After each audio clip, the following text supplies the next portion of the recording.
وبرکاتہ۔ سامعین محترم، آج اوقات مکروہات کے بارے میں بتائیں گے، اور یہ بتائیں گے کہ ان اوقات میں نفل اور سنت نمازیں پڑھنا ممنوع ہے۔ 12 اوقات ایسے ہیں جن میں نفل نماز پڑھنا منع ہے۔ نمبر 1، فجر کا جو پورا وقت ہے، فجر کی نماز سے پہلے 2 رکعت سنت پڑھنا ہے۔ فجر کی سنت سے پہلے اور فجر کے بعد طلوع آفتاب تک کوئی بھی نفل یا سنت ادا نہیں کر سکتے۔ ظہر میں پہلے اور بعد آپ نوافل پڑھ سکتے ہیں۔ عصر کے 4 فرض پڑھنے سے پہلے چاہے جتنے نوافل پڑھیں ممنوع نہیں۔ عصر کے فرائض کے بعد غروب آفتاب تک کسی طرح کے نوافل نہیں پڑھ سکتے۔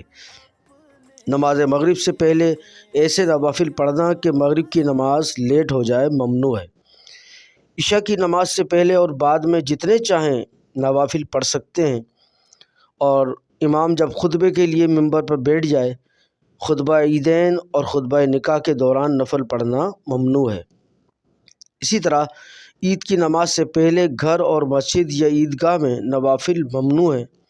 عید کی نماز کے بعد عیدگاہ یا مسجد میں نوافل یا اشراق چاشت نہیں پڑھ سکتے، گھر پر پڑھ سکتے ہیں۔ حج کے لیے جب مزدلفہ میں مغرب کو عشاء کے ساتھ ملا کر پڑھا جاتا ہے، ان دونوں نمازوں کے درمیان میں نفل پڑھنا ممنوع ہے۔ اسی طرح عرفات میں ظہر اور عصر ملا کر پڑھی جاتی ہے، ان 2 نمازوں کے درمیان کوئی نفل یا سنت نہیں پڑھ سکتے، اور عصر کے بعد تو ویسے بھی نفل منع ہے۔ فرض نماز کا وقت تنگ ہو، اس وقت نفل اور سنتیں پڑھنا ممنوع ہے، اور ایسی جگہ سنت اور نوافل پڑھنا جہاں دل بٹے، شور شرابہ ہو رہا ہو